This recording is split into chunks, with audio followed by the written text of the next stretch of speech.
10% اضافہ کیا گیا تھا، لیکن کیونکہ جب اپنی بات ہوتی ہے تو کم از کم 200% کو اضافہ ہو۔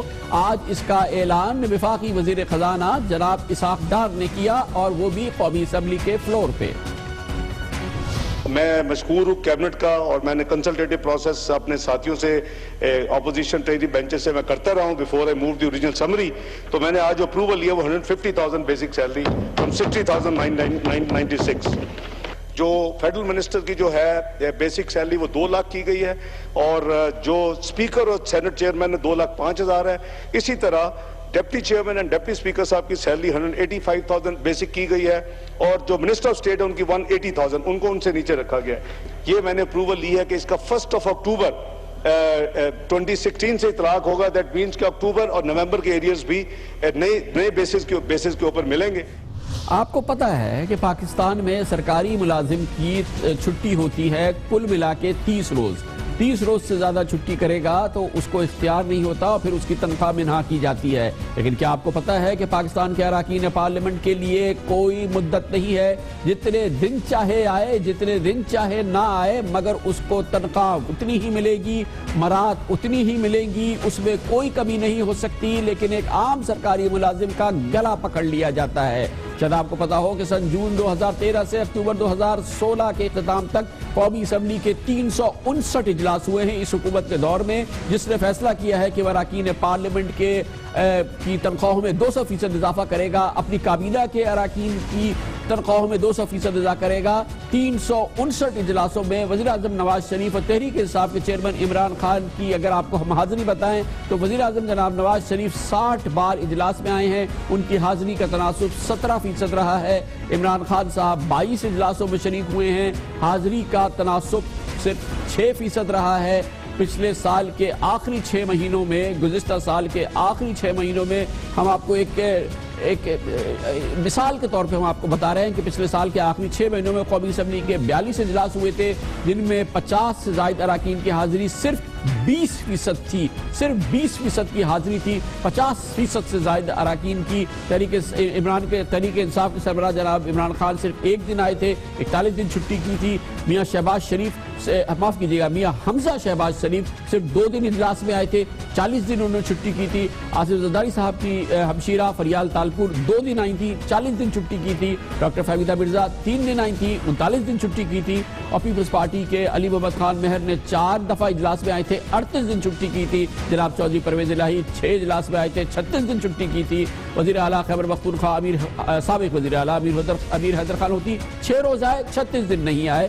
یہ ہوتی ہے حاضری کا تناسب، اور اس پر یہ ریوارڈ کہ تنخواہوں میں 200% اضافہ کر دیا جائے۔ پاکستان کے غریب عوام کے ساتھ، پاکستان کے غریب سرکاری ملازمین کے ساتھ اس سے بڑھ کے کیا ظلم ہو سکتا ہے؟ مگر دلچسپ بات یہ ہے کہ اس پر بھی تسلی نہیں ہو رہی ہے، اور اسی لیے آج کابینہ کے اجلاس کے بعد نئی بننے والی وفاقی وزیر مملکت برائے انفارمیشن مریم اورنگزیب نے یہ بڑی دلچسپ اس کی مزید ہم آپ کو کہانی سناتے ہیں، شاید آپ کو اپنے زخموں پہ نمک محسوس ہو، مگر بہرحال یہ سن لیجیے۔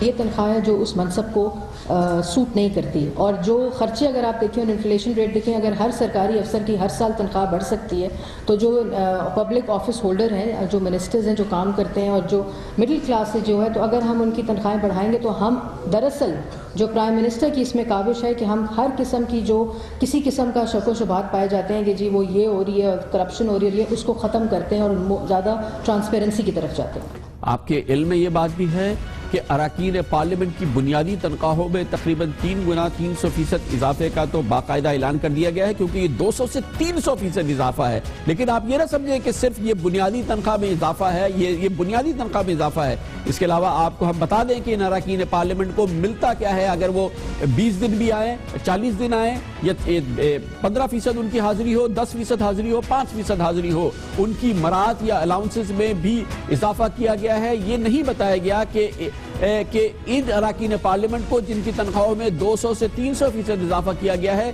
انہیں اس تنخواہ کے علاوہ دفتری اخراجات کی مد میں ماہانہ 50,000 روپے ملتے ہیں چاہے آئیں نہ آئیں. رکن قومی اسمبلی کو حلقہ الاؤنس ملتا ہے ماہانہ 70,000 روپے, گویا کہ 1,20,000 روپے یہ ہو گئے. اس کے علاوہ رکن قومی اسمبلی ہے پاکستان کے عام آدمی کا ریپریزنٹیٹیو ہے تو اکانومی کلاس میں کیوں ٹریول کرے, اس کو بزنس کلاس کے ٹکٹ دیے جاتے ہیں اور فضائی سفر کے سالانہ 30 ریٹرن ٹکٹ ملتے ہیں. کہ رکن قومی اسمبلی ہے بیچارہ اکانومی میں کیسے ٹریول کرے گا پاکستان کے عام آدمی کا ریپریزنٹیٹیو, تو پاکستان کے عوام اور ان کے خزانے سے 30 بزنس کلاس ریٹرن ٹکٹ دیے جاتے ہیں, چاہے وہ 10% حاضری ہو اس کی چاہے 15% حاضری ہو. لیکن اگر ممبر پارلیمنٹ کا دل یہ چاہتا ہے کہ وہ بزنس کلاس میں ٹریول نہ کرے, وہ چاہتا ہے کہ وہ ایئر کنڈیشن کلاس میں ٹرین میں سفر کرے, بیسٹ جو کلاس ہوتی ہے اس کے لیے لاتعداد سفر کی اجازت ہے, اس کا جتنی مرضی آئے سفر کرے, اس سے پیسے نہیں مانگے جائیں گے. یہ پاکستان کے عوام کی جانب سے اس کو تحفہ ہے کیونکہ وہ اس کو ریپرزینٹ کر رہا ہے. اس کے علاوہ وہ پاکستان کے عوام کے خزانے سے چلنے والے گورنمنٹ ہاسٹلز اور گیسٹ ہاؤسز میں جب چاہے بلا معاوضہ رہ سکتا ہے, اس کو کبھی کوئی پیسے نہیں دینے پڑیں گے. ذاتی رہائش اگر وہ چاہتا ہے تو 4,000 یونٹ یعنی تقریباً 65,000 روپے کی بجلی معاف. یہ پاکستان کے عوام کی جانب سے اس کا تحفہ ہے کہ وہ اس کو ریپرزینٹ کرتا ہے, چاہے 100 اجلاس میں 20 بار جائے چاہے 100 اجلاس میں 10 بار جائے, مگر 65,000 روپے مہینہ تو صرف ہم بجلی کا بل اس کو اپنے پاس سے دیں گے کہ اس کی بڑی مہربانی کہ وہ ہمیں ریپرزینٹ کر رہا ہے. اس کے گھر پہ ٹیلی فون ہوگا, انٹرنیٹ ہوگا اور اس کی مفت تنصیب ہم کر کے دیں گے. اس کے لیے 15,000 روپے الاؤنس بھی دیں گے, فون استعمال کرے اور انٹرنیٹ استعمال کرے. کلاس 1 یا گریڈ 22 کے سرکاری افسر کے مساوی لامحدود طبی سہولت بھی ملے گی اور اس کو اور اس کی فیملی کو اس سلسلے میں طبی سہولت حاصل ہوگی. وہ جو گریڈ 22 کے آفیسر کو ہم اپنے خزانے سے دیتے ہیں, اپنی پوری اراکین پارلیمنٹ کو ہم دیتے ہیں. سرکاری کام یا سفر یا پھر اسلام آباد اجلاس میں شرکت کے لیے اگر آپ سڑک سے جائیں گے, یعنی کہ اگر آپ نے موٹر وے کا رخ کیا تو پھر بھی آپ کے مزے ہیں, کیونکہ 12 روپے کلومیٹر ٹریولنگ الاؤنس یعنی لاہور سے اسلام آباد آنے جانے کے لیے 770 کلومیٹر کا مطلب ہوا 9,360 روپے تو آپ کو ٹریولنگ الاؤنس ملے گا. اس کے علاوہ 3,500 روپے آپ کو ڈیرنس الاؤنس بھی ملے گا. یعنی صرف لاہور اور اسلام آباد ایک اجلاس میں آپ شرکت کرنے کے لیے جائیں گے تو پاکستان کے غریب عوام آپ کو 12,000 روپے صرف اس ٹریول کی مد میں آپ کو ادا کریں گے کہ بہت شکریہ آپ تشریف لائے, آپ کو 12,000 روپے اس کی آپ کی. اس کے علاوہ ایک اور بڑی دلچسپ بات ہے کہ چیئرمین سینٹ اسپیکر قومی اسمبلی کی تنخواہ 11,09,800 سے بڑھ کر اب 20,05,000 روپے کر دی گئی ہے. جی ہاں, 20,05,000 روپے کر دی گئی ہے. ڈپٹی چیئرمین سینٹ اور ڈپٹی اسپیکر کی تنخواہ 11 لاکھ روپے سے بڑھ کر اب 18,05,000 روپے ہو چکی ہے. معاف کیجیے گا, 1,85,000 روپے ہو چکی ہے. اس سے پہلے بھی اسپیکر کی تنخواہ میں آپ کو دوبارہ عرض کر دوں ایک بار پھر, میں معاف کیجیے گا, چیئرمین سینٹ اور اسپیکر قومی اسمبلی کی تنخواہ ہو گئی ہے 1,19,800 روپے تھی, لیکن اب ہو گئی ہے 2,05,000 روپے. ڈپٹی چیئرمین سینٹ اور ڈپٹی اسپیکر کی تنخواہ 1,10,000 تھی, اب وہ بڑھ کے 1,85,000 ہو گئی ہے. وفاقی وزراء کی تنخواہ 1,14,000 تھی بیسک, بڑھ کے 2 لاکھ روپے ہو گئی ہے. وزیر مملکت کی تنخواہ 1,06,000 سے بڑھ کے 1,80,000 ہو گئی ہے. اراکین پارلیمنٹ کی تنخواہ 44,630 سے بڑھ کے 1,50,000 روپے ہو گئی ہے. یہ ایسا اضافہ شاید ہی کبھی کہیں دنیا میں اس انداز کا اضافہ دیا گیا ہو, اور وہ بھی ان لوگوں کے لیے جو کہ پاکستان کے غریب عوام کی نمائندگی کرتے ہیں یا ان کے ٹیکسز سے وہ چلتے ہیں. ان کے لیے یہ بیش بہا تحائف اور یہ مراد اور یہ مزے یہ آپ تصور کر سکتے ہیں جو بھی ہم نے آپ کے سامنے پیش کیا. اس پر مزید بات کرتے ہیں اور اس کے لیے ہمارے ساتھ موجود ہے جناب احمد بلال محبوب جو ڈائریکٹر ہیں پلڈاٹ کے, ایگزیکٹو ڈائریکٹر ہیں پلڈاٹ کے. بہت بہت شکریہ احمد بلال محبوب صاحب. یہ سارے اعداد و شمار ہیں جو ہم نے آپ کے سامنے پیش کیے. آپ کا ادارہ مسلسل شماریات کرتا ہے, اعداد و شمار جمع کرتا ہے. ہمارے اراکین پارلیمنٹ کی کارکردگی کے حوالے سے بہترین آپ لوگوں کی اسٹڈی ہوتی ہے. آپ بتائیے, ڈیزرو کرتی ہے ہماری پارلیمنٹ کے یک مشت اس کے تمام اراکین کی تنخواہوں میں 200% اضافہ ہو جائے, وزراء کی تنخواہوں میں بے پناہ اضافہ ہو جائے, پھر وہ پرکس اور پھر مزے اور پھر تمام جو مرات ہیں وہ جاری رہیں, اور وہ بھی ایسی ہو جو ناقابل یقین ہو پاکستان کے غریب عوام کے لیے یا پاکستان کے سرکاری ملازمین کے لیے جن کو پاکستان کے خزانے سے تنخواہ ملتی ہے. دیکھیے خان صاحب، ایک ہی جست میں اتنی بڑے اضافہ یہ تو جسٹیفائیڈ نہیں ہو سکتا، اس میں کوئی شک نہیں ہے. اس بارے میں بات کی جا سکتی ہے اگر تفصیل سے کی جائے کہ اگر آپ ان کو ایک فل ٹائم کام کے طور پہ لیں اور یہ نہ سمجھیں کہ یہ پارٹ ٹائم کام کریں گے اور کبھی آئیں گے اور کبھی نہیں آئیں گے، تو پھر شاید اس کے اوپر ڈسکشن ہو سکتی ہے کہ یہ جو ان کو الاؤنسز اور سیلری دی جا رہی ہے یہ جسٹیفائیڈ ہے یا نہیں ہے. لیکن اس وقت جو صورتحال ہے وہ یہ ہے کہ ان کی نہ تو کوئی پرفارمنس کا سٹینڈرڈ ہے، جیسے آپ نے خود تفصیل سے بتایا، نہ حاضری کا کوئی سٹینڈرڈ ہے، نہ ان کے کوئی کانفلکٹ آف انٹرسٹ کا کوئی قانون ان کے اوپر لاگو ہوتا ہے، اور نہ ہی ان کے جو ڈیولپمنٹ فنڈز ان کو دی جاتے ہیں ان کے اوپر کوئی پابندی ہے. تو میں سمجھتا ہوں کہ اگر ان کے تنخواہوں میں اضافے کا کوئی کیس ہے بھی تو وہ ان تمام چیزوں کے ساتھ مشروط ہونا چاہیے، ان کی پرفارمنس کے ساتھ، ان کی حاضری کے ساتھ، ان کے باقی فنڈز کو تبدیل کرنے کے ساتھ. لیکن سر اس کے ساتھ بھی، اور اس میں سب سے اہم بات یہ ہے کہ یہ تصور یہ کیا جا رہا ہے کہ آپ اس کے علاوہ کچھ نہیں کر رہے ہیں، لیکن آپ کو اور ہم کو بہت اچھی طرح سے پتا ہے کہ 80% بھرپور کاروبار کر رہے ہیں، بھرپور ان کی آمدنیاں ہیں، بھرپور زرعی کاروبار کر رہے ہیں، بھرپور صنعتی کاروبار کر رہے ہیں، بھرپور کاروبار کر رہے ہیں. اس کے علاوہ اس پہ کوئی قدغن نہیں ہے، اس پہ کتنا ٹائم وہ دیں گے اس پر کوئی قدغن نہیں ہے، لیکن خزانہ ان کو اس کے علاوہ یہ سب کچھ دیتا رہے گا اور ان کو روکے گا بھی نہیں، اور پھر یہ بھی نہیں کہے گا کہ کتنے دن تم پارلیمنٹ میں آؤ اور کتنے دن نہ آؤ. اس پر بھی کوئی پابندی نہیں ہے. جی یہ بالکل انجسٹیفائیڈ ہے. اس لیے میں نے عرض کیا کہ کانفلکٹ آف انٹرسٹ کا قانون ایک بننا چاہیے اور نافذ ہونا چاہیے کہ جب آپ فل ٹائم پارلیمنٹیرین ہیں تو پھر آپ پہ یہ پابندی ہونی چاہیے کہ کوئی کاروبار نہیں کر سکتے، آپ کوئی دوسرا کام نہیں کر سکتے، پھر آپ اسی کے اوپر فل کنسنٹریٹ کریں گے اور اس کی حاضری بھی ادا کریں گے اور اس کی کمیٹیوں کے اندر بھی آئیں گے اور اس کے دیگر تمام جو فرائض ہیں وہ بھی ادا کریں گے. لیکن موجودہ حالات میں در حقیقت پارلیمنٹیرین ایک پارٹ ٹائم جاب کے طور پہ لیا جاتا ہے، اور پارٹ ٹائم جاب کے لیے اس قسم کی سیلری اور اس قسم کے الاؤنسز جسٹیفائیڈ نہیں ہیں. لیکن اگر ان کو فل ٹائم کرنا ہے تو پھر یہ پابندیاں بھی لگانی ہوں گی کہ ان کی حاضری کتنی ہونی چاہیے، اور ان کو حاضری ہی صرف کافی نہیں ہے بلکہ اگر 6 گھنٹے کا سیشن ہے تو ان کو اس 6 گھنٹے کے سیشن میں موجود ہونا ہوگا. یہ نہیں ہو سکتا کہ وہ تشریف لائیں، حاضری لگائیں اور پھر چلے جائیں.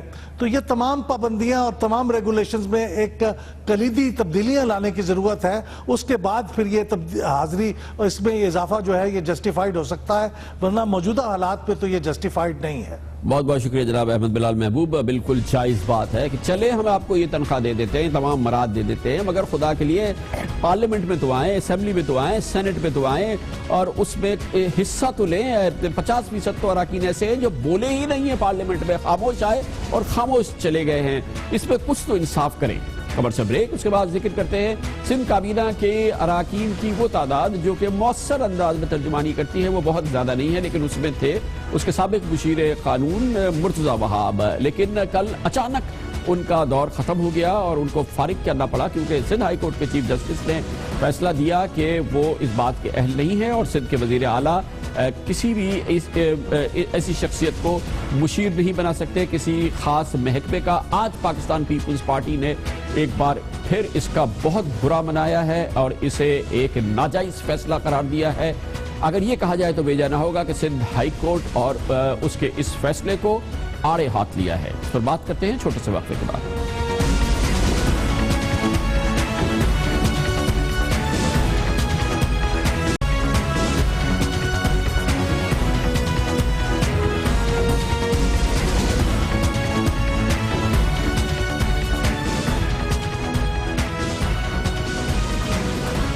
سندھ کی کابینہ کے اراکین بالخصوص اور پیپلز پارٹی کی سندھ حکومت بالعموم بھرپور طور پہ اس وقت سراپا احتجاج ہے اور بڑی دلچسپ صورتحال ہے جس پر اتنا بھرپور احتجاج کیا جا رہا ہے.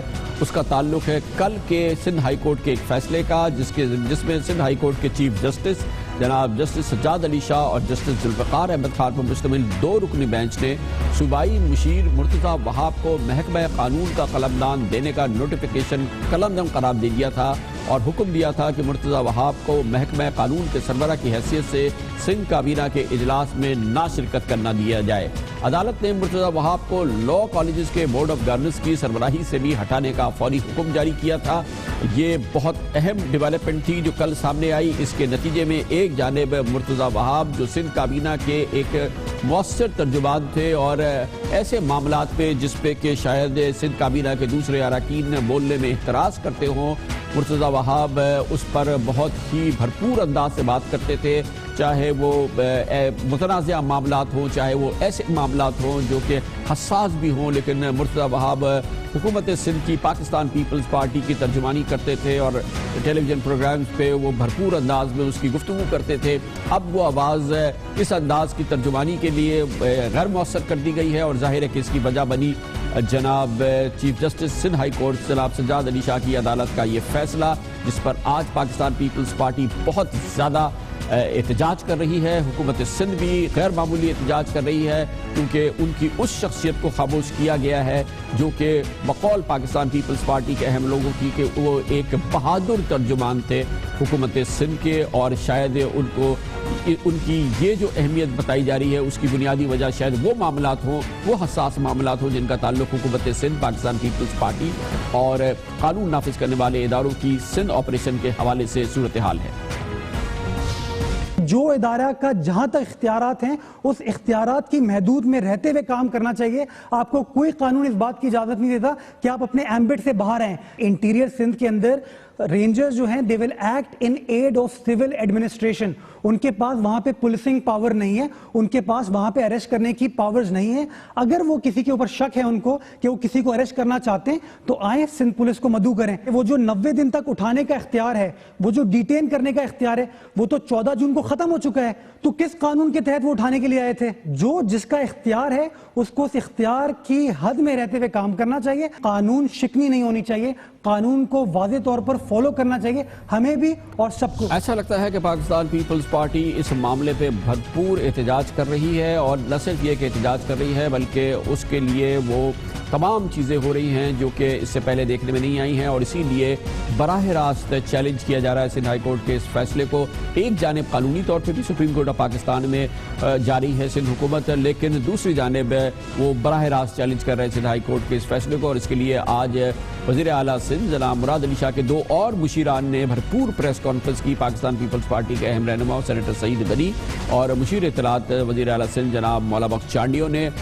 سعید غنی صاحب نے خاص طور پہ کہا کہ سندھ ہائی کورٹ نے ان کا کہنا یہ تھا مبینہ طور پہ وہ فیصلہ دیا جو کہ اس سے مانگا بھی نہیں گیا تھا، اور اس پر انہوں نے سندھ ہائی کورٹ کی اس فیصلے کی کڑی تنقید کی۔ اس پوری پریئر میں عدالت کو کہیں یہ نہیں کہا گیا کہ چیف منسٹر صاحب کا یہ جو اختیار ہے اس کو آپ سٹرائک ڈاؤن کر دو۔ کہیں یہ نہیں کہا گیا کہ ایڈوائزرز کی تعیناتی کا یہ جو قانون ہے، اس قانون کے یہ جو سیکشن ہے اس کو سٹرائک ڈاؤن کر دو، لیکن عدالت نے وہ بھی کر دیا ہے۔ ہماری محترم عدالتیں بالکل فیصلے کر سکتی ہیں، لیکن آئین اور قانون ایک دائرہ ان کے گرد لگایا ہے کہ تم نے آئین اور قانون کی دائرے میں رہ کر فیصلہ کرنا ہے۔ فیصلے عدالتوں کی خواہشوں پہ نہیں ہو سکتے ہیں، فیصلے میرے محترم ججز کی خواہشات پر نہیں ہو سکتے ہیں۔ ان کو جو بھی فیصلہ کرنا ہے پہلے ان کو پٹیشن دیکھنی ہے کہ پریئر کیا ہے، پھر یہ دیکھنا ہے کہ کیا یہ آئین اور قانون کے دائرے میں رہتے ہوئے ہم سے مانگا گیا ہے۔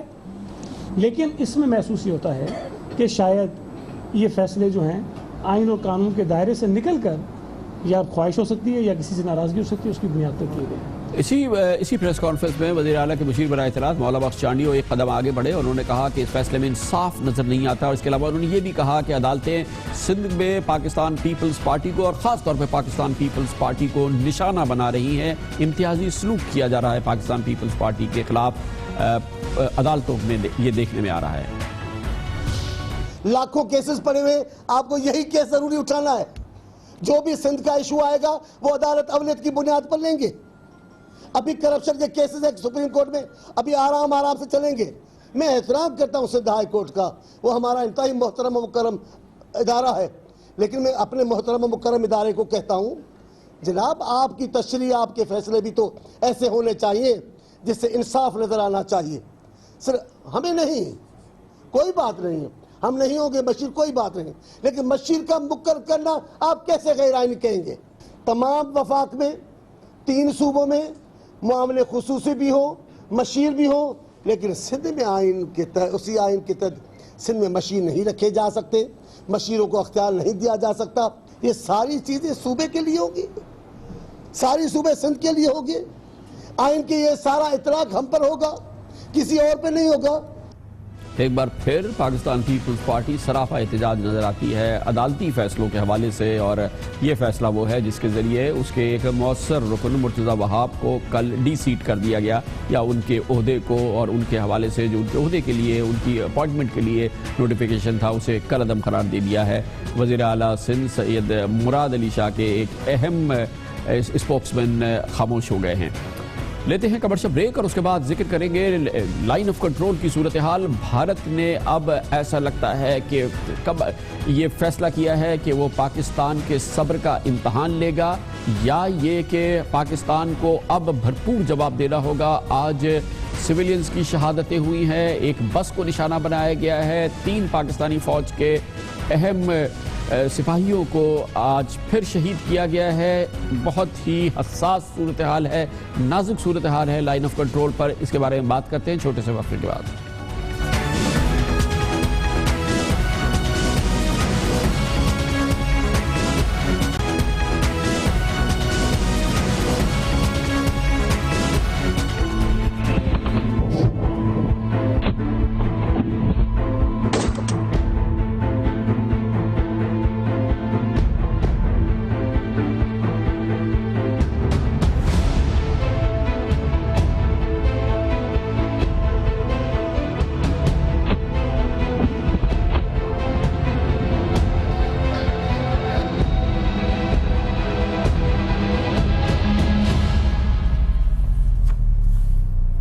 لائن آف کنٹرول پہ جاری ٹینشن میں اور خراب صورتحال میں آج ایک اور ڈرامائی خرابی آئی ہے، اور آج بھارتی فوج کی فائرنگ اور شیلنگ سے ایک جانب پاکستانی فوج کے ایک کیپٹن اور 2 جوان شہید ہوئے ہیں، دوسری جانب 11 معصوم شہری بھی شہید کر دیے گئے ہیں بھارتی فوج کی آج فائرنگ کے نتیجے میں اور راکٹ اٹیک کے نتیجے میں۔ یہ بڑی شہادتیں ہوئی ہیں آج پاکستان کی جانب سے، اس کی جوابی کارروائی کی گئی ہے، اور اطلاعات کے مطابق اس میں 7 بھارتی فوجی ہلاک بھی ہوئے ہیں اور ان کی کئی پوسٹ تباہ بھی ہو گئی ہیں۔ مگر آج کا یہ واقعات ہر لحاظ سے انتہائی سنگین اور بہت ہی خطرناک ڈیولپمنٹ ہے جو کہ لائن آف کنٹرول پہ آج نظر آئی ہے۔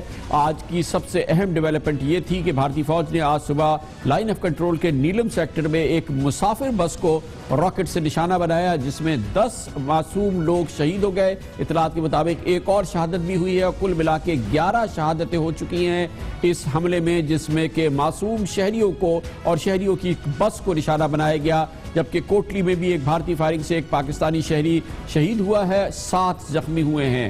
بھارتی فوج نے زخمیوں کو اسپتال لے جانے والی ایمبولنس پہ بھی فائرنگ کی ہے، جس سے 6 افراد زخمی ہوئے ہیں۔ یہ غیر معمولی صورتحال کے نتیجے میں اب سے تھوڑی دیر قبل chief of army staff general Raheel Sharif نے راولپنڈی کے کور ہیڈ کوارٹرز میں یعنی 10 کور ہیڈ کوارٹرز میں ایک اہم اجلاس کو پریزائڈ کیا ہے۔ یہ غیر معمولی اجلاس اس وقت بلایا گیا خاص طور پہ آج کی صورتحال کے حوالے سے۔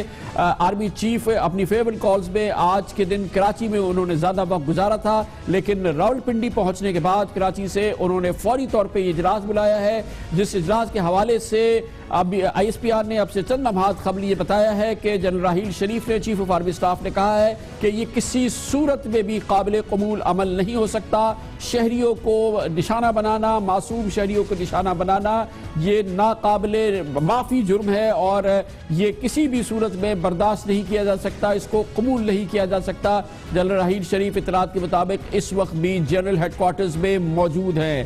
آج کوٹلی سیکٹر میں بھارتی فائرنگ سے پاکستانی فوج کا ایک جواں سال کیپٹن سمیت 3 پاکستانی فوجی شہید ہوئے، جن میں کیپٹن تیمور بھی شامل ہیں، جن کی تصویر آپ دیکھ سکتے ہیں۔ یہ ایک اور پاکستانی نوجوان فوجی افسر نے اپنی جان کا نذرانہ پیش کیا، ان کے ساتھ حوالدار مشتاق اور لانس نائک غلام حسین بھی شامل ہیں، جو پاکستان کے تازہ ترین شہداء میں شامل ہو گئے ہیں۔ آج ان واقعات کے بعد دونوں ملکوں کے ڈائریکٹر جنرل ملٹری آپریشنز نے اپنے آپس میں ہاٹ لائن پر رابطہ بھی کیا ہے، اور اس حوالے سے پاکستان کے military director general military operations نے مسافر بس پہ سوار معصوم شہریوں کو نشانہ بنانے کی نہ صرف مذمت کی بلکہ خاص طور پہ واضح طور پہ بتایا گیا کہ اس کا جواب بھی دیا جا سکتا ہے اور اس کے جواب کا حق ہم محفوظ رکھتے ہیں۔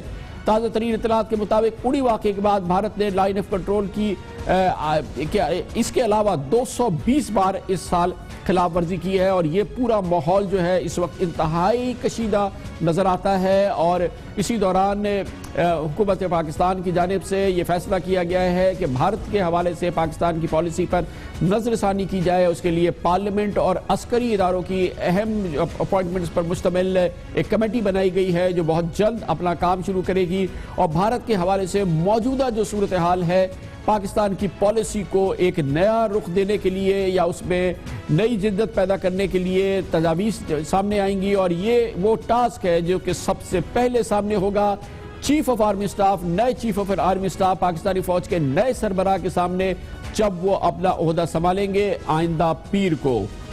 اس پوری صورتحال کے حوالے سے اور یہ تازہ ترین جو کشیدگی ہے لائن آف کنٹرول پر اس پر بات کرنے کے لیے ہمارے ساتھ موجود ہیں لیفٹیننٹ جنرل ریٹائرڈ علی قلی خان جو کہ پاکستانی فوج کے اہم ترین عہدوں پر فائز رہے ہیں۔ وہ راولپنڈی کے 10 کور کے کمانڈر بھی رہ چکے ہیں، اس کے علاوہ چیف آف جنرل سٹاف بھی تھے اور اس سے پہلے ڈائریکٹر جنرل ملٹری آپریشنز بھی معاف کیجیے گا ڈائریکٹر جنرل ملٹری انٹیلیجنس بھی رہ چکے ہیں۔ جنرل علی قلی خان بہت بہت شکریہ۔ جنرل صاحب کیا یہ ہسٹری کے ہماری تاریخ کے لحاظ سے بھی جو موجودہ صورتحال ہے ایل او سی کے اس کو آپ ایکسیپشنلی سیریس سچویشن کہیں گے یا یہ کہ اس قسم کی صورتحال کئی بار پہلے ہو چکی ہے گو کہ یہ یقینی طور پہ ایک انتہائی سیریس سچویشن ہے؟ بسم اللہ الرحمن الرحیم۔ خان صاحب مجھے مدعو کرنے کا شکریہ۔ آپ نے میرے اس علاقے میں ہسٹری بتائی کہ میں ایز کور کمانڈر رہا، پھر میں 3 سال چیف آف سٹاف 10 کور رہا اور پھر میں 1.5-2 سال کیل میں جو کہ نیلم ویلی کے سرے پر ہے اور یہ سڑک جس پر یہ فائرنگ ہوئی ہے اس سے میں بہت واقف ہوں۔ کئی مرتبہ میں نے اس سڑک پہ پیدل گاڑی میں سفر کیا ہے تو میں اس سے بہت اچھی طریقے سے واقف ہوں۔ اور آپ نے جو بھی ذکر کیا ہے جو چند جو اقدام جو ہمارے لوگ لے رہے ہیں یہ کچھ دیر کر دی انہوں نے لیتے لیتے، کیونکہ یہ کوئی جیسے میں نے کہا کوئی نیا کھیل نہیں ہے، یہ ہمیشہ ہوتا ہے، لیکن اس سے کیا کہ اس پہ قابو پانے کا ایک ہی طریقہ ہے، وہی زبان بولی جائے جو کہ دشمن بولتا ہے۔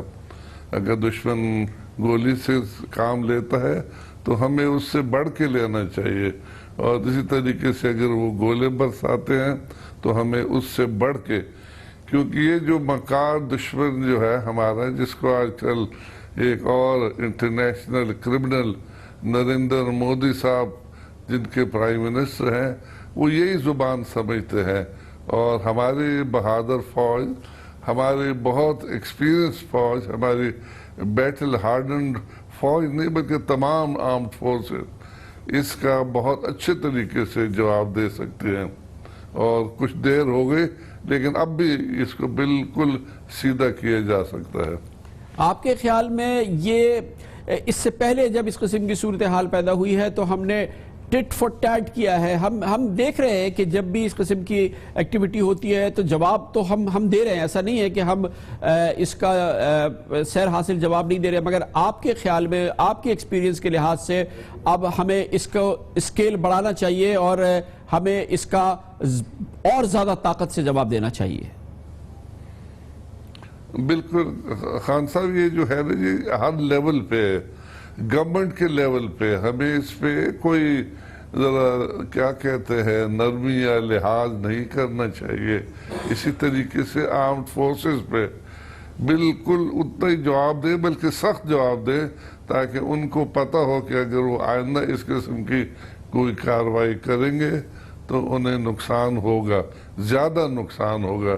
ڈیٹیرنس اسی کا ہے جی، اور میرے اپنے اندازے میں میرے قاصد نظر یہ ہے کہ ابھی تک ہمارا جنرلی نیشنل ایٹیٹیوڈ کچھ کمزور رہا ہے۔ اچھا جنرل صاحب یہ فرمائیے گا کہ کیا اس میں کسی قسم کے میجرڈ رسپانس کی ضرورت ہے یا بھارت جو ہے وہ ہمیں ٹیسٹ کر رہا ہے, وہ تیار ہے جنگ کے لیے؟ کیونکہ اگر ہم بھرپور جواب دیتے ہیں پھر جواب در جواب آتا ہے, کیا آپ کے خیال میں یہ سچویشن سلپ ہو سکتی ہے, ایک لو انٹینسٹی یا ایک فل فلیجڈ جنگ کی صورت میں بھی آ سکتی ہے؟ کیا بھارت اس کے لیے تیار آپ کو نظر آتا ہے؟ کیونکہ جس قسم کی کہ وہ جو واقعات کر رہا ہے, ایسا لگتا ہے کہ وہ ہمیں پرووک کر رہا ہے, ہمیں ٹیسٹ کر رہا ہے, ہمارا امتحان لے رہا ہے. بالکل آپ نے ٹھیک کہا کامران, پرووک کر رہا ہے, پہل وہ کر رہا ہے, اور پہل اگر وہ کر رہے ہیں تو اس کا جواب اس سے سخت ملنا چاہیے تاکہ وہ آئندہ پہل کرنے کی جرت نہ کر سکے, سوچے بھی نہ. اور ابھی تک جو ہمارا رائے, اور میں اس پہ اپنے بہادر فوجیوں کی طرف اشارہ نہیں کر رہا, میں جنرلی نیشنل لیول پہ باتیں سوچ رہا ہوں کہ یہاں پہ یہ چیزیں ہو رہی ہیں, اور ہمارے جو نیشنل لیول کے جو ہمارے بڑے لوگ ہیں وہ اور چیزوں میں پڑے ہوئے ہیں, میں ان پہ بات نہیں کرنا چاہتا. آپ کو پتہ ہے میں کس طرف اشارہ کر رہا ہوں. یہاں پہ اگر بارڈر پہ کوئی ایکشن ہو رہا ہے تو اس کا ایکشن یہیں پہ ہونا چاہیے, اور بالکل ایسے ہونا چاہیے کہ تاکہ دشمن آئندہ بالکل اس قسم کی چیز کو سوچ ہی نہ. یہ لائن آف کنٹرول ہمارے پاس پچھلے 60-70 سالوں سے ہے, اور یہی رول رہا ہے کہ اگر دشمن کہیں زیادتی کرے تو اس کا لحاظ نہیں کرتے, ہم نہیں کیا کرتے تھے, اسی وقت جواب دیتے تھے تاکہ میسج ملنے میں کوئی غلط فہمی نہ ہو.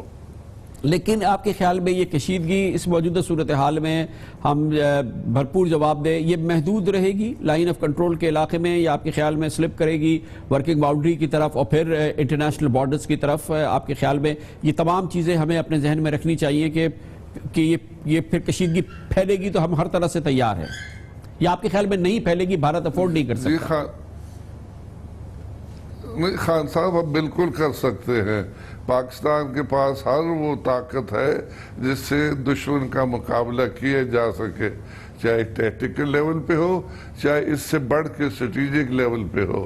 ہمیں کوئی کسی چیز کی فکر نہیں ہے, اور نہ ہی ہمیں اس کا خوف ہونا چاہیے.